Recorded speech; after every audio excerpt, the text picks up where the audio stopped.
Assalamualaikum warahmatullahi wabarakatuh. Teman-teman sekalian yang dirahmati Allah Subhanahu wa Ta'ala, setiap lembar sejarah Rasulullah Muhammad Sallallahu Alaihi Wasallam bukan sekedar cerita masa lalu, tapi cahaya yang menuntun langkah kita hari ini.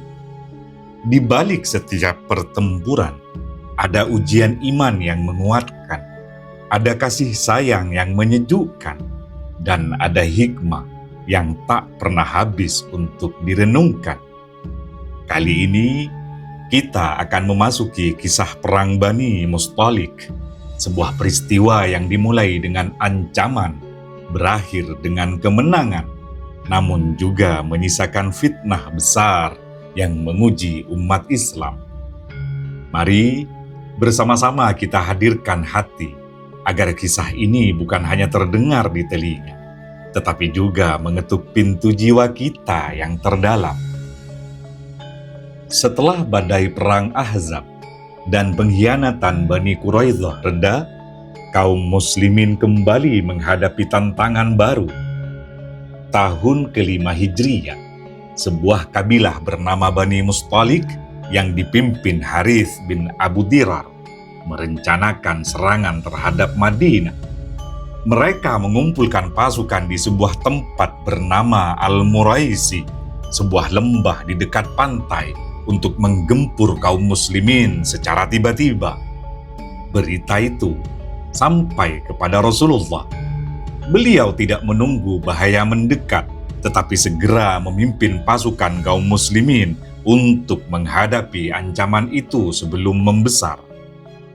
Perjalanan inilah yang kemudian tercatat dalam sejarah sebagai Perang Bani Mustalik, atau dikenal juga dengan Perang Al-Muraisi.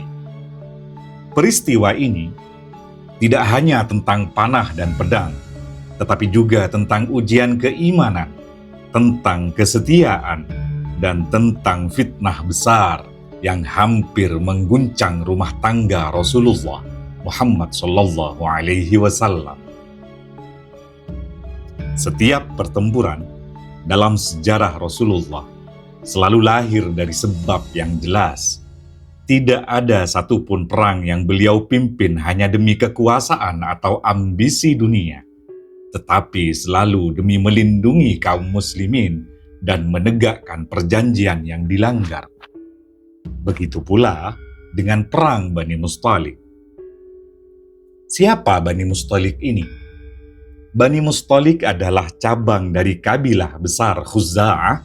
Pemimpin mereka bernama Harith bin Abi Dirar. Ia mendengar kabar tentang kekuatan kaum muslimin yang semakin besar pasca perang Ahzab atau perang Khandaq, dan merasa posisi kaumnya terancam. Teman-teman sekalian, ketika kita berbicara tentang Bani Mustalik, kita tak bisa melepaskan diri dari akar besar mereka, yaitu suku Khuza'ah. Suku ini pernah menguasai Mekah berabad-abad sebelum Islam. Namun, sejarah mencatat sebuah perang besar antara Khuza'ah dan Jurhum, suku yang sebelumnya menjaga Ka'bah dan sumur Zamzam. Ketika Jurhum kalah, mereka terpaksa menyerahkan Mekah. Namun sebelumnya, mereka menutup sumur Zamzam, menimbunnya hingga lenyap dari pandangan manusia selama lebih dari 500 tahun. Artinya, Zamzam pernah sirna selama 500 tahun. Bahkan orang Mekah sendiri sudah lupa terhadap Zamzam. Air yang menjadi rahmat Allah itu hilang dari permukaan bumi. Hingga kelak, di masa kakek Rasulullah Muhammad Sallallahu Alaihi Wasallam, Abdul Muttalib, sumur Zamzam ditemukan kembali. Peristiwa itu menjadikan Abdul Muttalib dihormati, bahkan dirajakan di Mekah sebagai penjaga Zamzam dan pemegang kunci Ka'bah. Dan insya Allah, di lain kesempatan, kami akan membuat sesi khusus untuk membahas tentang suku Khuza'ah ini. Jadi, kisah perang Bani Mustalik ini bukan sekedar catatan pertempuran, tetapi juga pintu untuk menengok jejak panjang sejarah suku Khuza'ah yang pernah terkait dengan lenyapnya dan ditemukannya kembali sumber mata air suci Zam-Zam. Dan teman-teman sekalian, mari kita masuk pada rencana penyerangan. Pimpinan Bani Mustalik, Harith, mulai menghasut kabilah-kabilah sekitarnya untuk menyerang Madinah lebih dulu. Pasukan mereka berkumpul di sebuah sumber air bernama Al-Muraisi.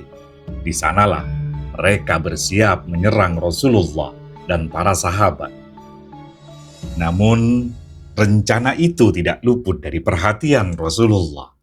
Melalui jalur informasi intelijen dan gerakan mata-mata senyap, beliau mendengar kabar tentang gerakan pasukan Bani Mustalik. Rasulullah segera mengambil langkah, tidak menunggu musuh masuk ke Madinah, tetapi menghadapi mereka lebih awal di medan terbuka. Dengan demikian, perang Bani Mustalik bukanlah penyerangan sepihak dari kaum muslimin, tetapi langkah pencegahan menghadapi kabilah yang sudah terang-terangan merencanakan agresi ke Madinah. Inilah salah satu bukti bijaksananya strategi Rasulullah.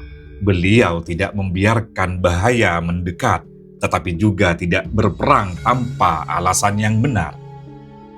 Teman-teman sekalian, Rasulullah memimpin sekitar 700 pasukan muslimin, diiringi 30 pasukan berkuda. Barisan Rasulullah dipenuhi wajah-wajah mulia. Ada Sayyidina Abu Bakar As-Siddiq dengan ketenangannya, Sayyidina Umar bin Khattab dengan ketegasan yang memantul pada sorot matanya. Ada Sayyidina Ali bin Abi Thalib dengan pedang Zulfikar yang siap terhunus, dan Abdurrahman bin Auf, sahabat dermawan yang kini berdiri di medan perang. Mereka berangkat menuju sumber air Al-Muraisi, tempat pasukan Bani Mustalik berkumpul di bawah pimpinan Harith bin Abi Dirar. Di sana, kaum muslimin dan musuh saling berhadapan. Rasulullah mengatur barisan dengan rapi, sementara pasukan lawan mulai kehilangan kendali. Pertempuran pun pecah. Umar maju ke depan dengan keberanian yang menggetarkan lawan. Sayyidina Ali melesat menembus barisan dengan ketangkasan yang membuat pedangnya berkilat. Sementara Sayyidina Abu Bakar tak henti menguatkan pasukan dengan ketenangan imannya. Tak lama, pasukan Bani Mustalik pun porak-poranda. Sebagian tewas, sisanya ditawan bersama keluarga mereka, termasuk pemimpin mereka, Harith bin Abi Dirar. Di tengah kemenangan itu, ada kisah lembut yang meluluhkan hati para sahabat Nabi. Putri Harith, Sayyidah Juwairiyah binti Harith, termasuk di antara tawanan. Beliau wanita cerdas dan terhormat. Ketika dipertemukan dengan Rasulullah Muhammad SAW, beliau meminta perlindungan kepada Rasulullah dan menyerahkan dirinya agar bisa dinikahi oleh Rasulullah. Dan Rasulullah menikahi beliau.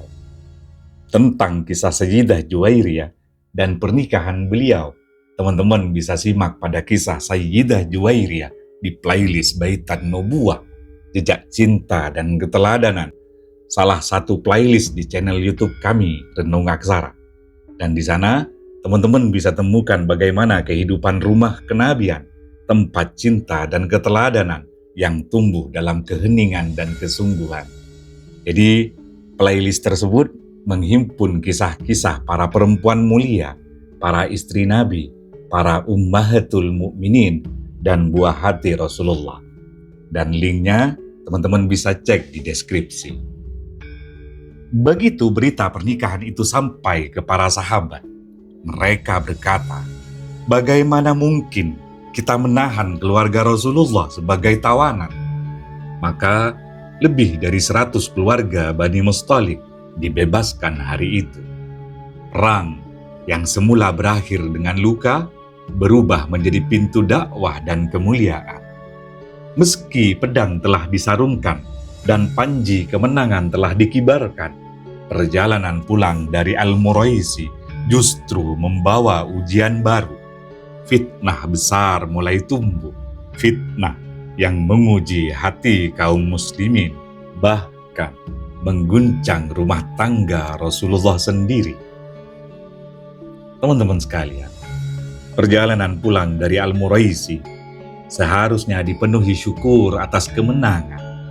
Namun, disinilah Allah menguji kaum muslimin dengan ujian yang jauh lebih berat daripada pedang dan tombak.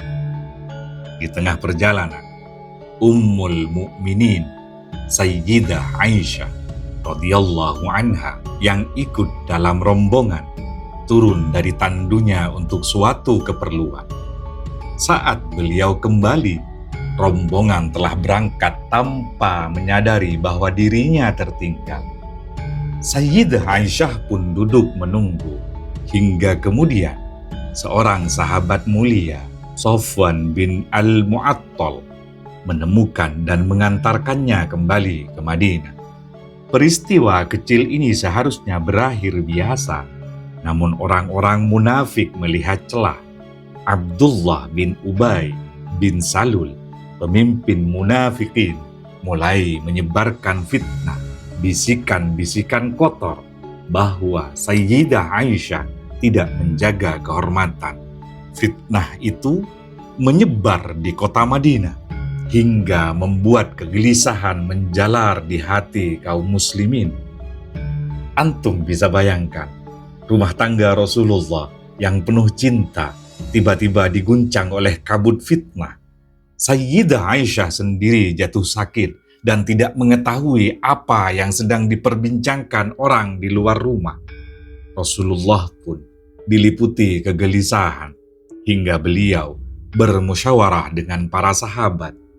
Sayyidina Ali bin Abi Thalib dengan bijak mengusulkan agar Nabi tidak terlalu terbebani. Sementara Usamah bin Zaid membela kehormatan Sayyidah Aisyah dengan sepenuh hati. Hari-hari itu terasa panjang, hingga akhirnya Allah menurunkan ayat-ayat suci yang membersihkan nama Sayyidah Aisyah dari segala tuduhan. Innal ladzina ja'u bil ifk usbatum minkum la tahsabuhu syarran lakum bal huwa khairul lakum. Sungguh, orang-orang yang membawa berita bohong itu adalah golongan kalian sendiri. Janganlah kalian kira berita bohong itu buruk bagi kalian, bahkan ia baik bagi kalian. Quran Surat An-Nur ayat 11. Fitnah itu pun terbongkar. Nama Sayyidah Aisyah kemudian bersih, kehormatan Rasulullah terjaga, dan kedok orang-orang munafik semakin jelas. Inilah pelajaran besar dari hadithul ifk, bahwa fitnah lebih tajam dari pedang, namun kesabaran, doa, dan turunnya wahyu akan selalu menjadi benteng kebenaran. Perang Bani Musthalib menyisakan banyak jejak, bukan hanya kemenangan di medan pertempuran, tetapi juga ujian besar yang menggetarkan hati kaum muslimin. Pertama, kita belajar bahwa Rasulullah tidak pernah menunggu bahaya datang. Beliau selalu tanggap dan bijak menghadapi musuh sebelum mereka sempat mengancam Madinah. Inilah teladan dalam kepemimpinan, mencegah lebih baik daripada terlambat bertindak. Kedua, perang ini menunjukkan bahwa kemenangan tidak hanya diukur dari berapa banyak musuh ditaklukkan, tetapi juga dari berapa banyak hati yang terbuka. Kisah Sayyidah Juwairiyah bintil Harith yang dinikahi Rasulullah membawa lebih dari 100 keluarga Bani Musthalib kepada kemerdekaan. Perang yang semula penuh luka berakhir dengan pintu dakwah dan kasih sayang. Ketiga, peristiwa hadithul ifk memberi pelajaran abadi bahwa fitnah bisa lebih berbahaya daripada pedang, dan kesabaran adalah benteng iman. Allah menurunkan ayat suci yang membersihkan nama Ummul Mukminin Sayyidah Aisyah radhiyallahu anha menjadi saksi bahwa kebenaran pasti akan menang dan kebohongan tidak akan bertahan lama. Akhirnya, teman-teman sekalian, perang Bani Musthalib adalah cermin kehidupan. Di balik kemenangan ada ujian, di balik luka ada hikmah, dan di balik fitnah ada kebenaran yang ditegakkan oleh Allah. Semoga kita mampu meneladani keberanian Rasulullah, kesetiaan para sahabat, dan kesabaran keluarga beliau dalam menghadapi badai fitnah. Teman-teman renung aksara yang tercinta, demikianlah kisah perang Bani Musthalib, sebuah peristiwa yang bukan hanya meninggalkan jejak kemenangan, tetapi juga mengajarkan arti kesabaran, keteguhan, dan rahmat Allah yang selalu melindungi umatnya. Dari peristiwa ini, kita belajar bahwa pedang bisa mengalahkan musuh di medan perang, namun hanya iman dan kesabaran yang tak bisa mengalahkan fitnah. Kita juga melihat bagaimana kasih sayang Rasulullah mampu mengubah tawanan menjadi keluarga, dan perang yang keras berubah menjadi pintu dakwah. Semoga hati kita selalu terikat dengan kisah-kisah mulia ini, semakin rindu kepada Rasulullah dan semakin cinta kepada para sahabat beliau. Terima kasih teman-teman sekalian telah membersamai kisah ini bersama Renung Aksara. Insya Allah kita akan berjumpa di kisah berikutnya yang tak kalah indah dan penuh pelajaran bagi jiwa kita. Wassalamualaikum warahmatullahi wabarakatuh.